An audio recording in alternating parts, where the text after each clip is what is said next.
All right, hi, I'm Sandy Rosenstock with the Hagen Anderson team, powered by eXp Brokerage, and I'm with Ryan Stoll with Hallmark Home Mortgage.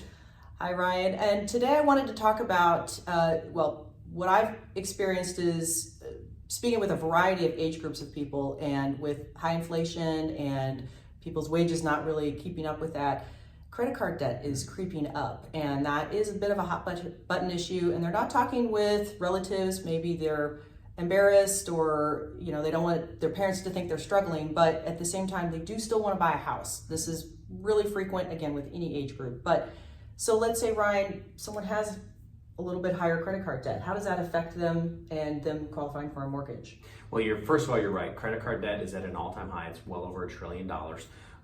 The reality is somebody, that's a debt obligation that they have, so we factor that into their loan approval. So what my job is to do is help people understand, hey, if they're saving for down payment's great, but it might not be everything. So they might consider, let's say they have a 10% down payment, they might consider using that money, part of it, as a 5% down payment, and that additional 5% to pay off their debt. Because let's say, for instance, $10,000 in down payment will raise their mortgage payment by around $60 a month. Mm-hmm. But it could pay off hundreds of dollars a month in credit card debt. So their monthly cash flow would be better, which will improve their ability to get a home or change their price point because they can afford more. And that's a great point. And Ryan absolutely can give you that breakdown with disclosing the information. You just got to give it to him, how much you owe and what you want to buy. And he can play around with that number. And on my end, what I look at is, if you are qualified as a conventional buyer, then that offer, even if it's 5% down, 10%, or 3%, 3.5%, it's still going to be a strong offer because it shows you have good credit. Mm-hmm. And those offers are the ones that I look for first as a conventional buyer.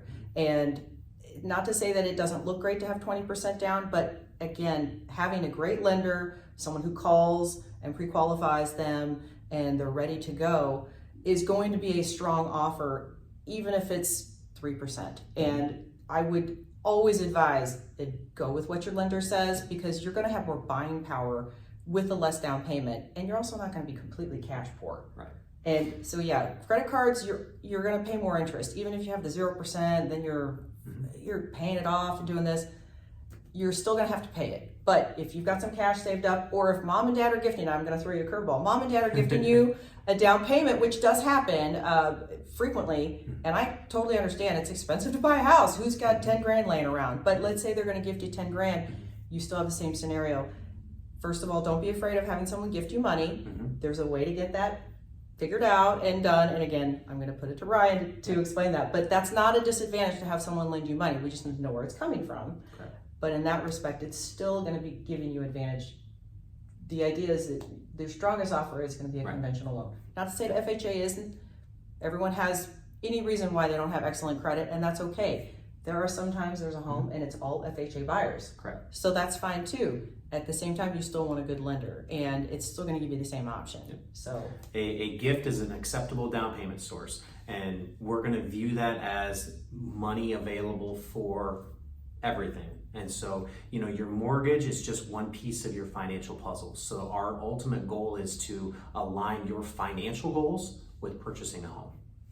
Fantastic. So I will say like and subscribe, and we're going to have the links to Ryan's information and my information. Please don't hesitate to call or email. Call one of us, both of us, text, however you want to get a hold of us, and just have that discussion. Don't be afraid to open up the conversation, because you don't want to wait on the sidelines until the rates go down, even a little bit, because then you're going to have 5 more buyers for one. For every 1 buyer now you've got a house, you're going to have 5 or 10 or 20. So get ahead of it. You probably can afford more than you think you can. Yep. And a private lender like Ryan is going to have a lot of flexibility, and not that in a negative way. It just means they're going to have a lot of flexibility with some things that they can offer and do, and rates, and just lots of advantages. So please call him or Give call me a buzz. me. Yeah, and he'll be happy to talk to you anytime. Thanks.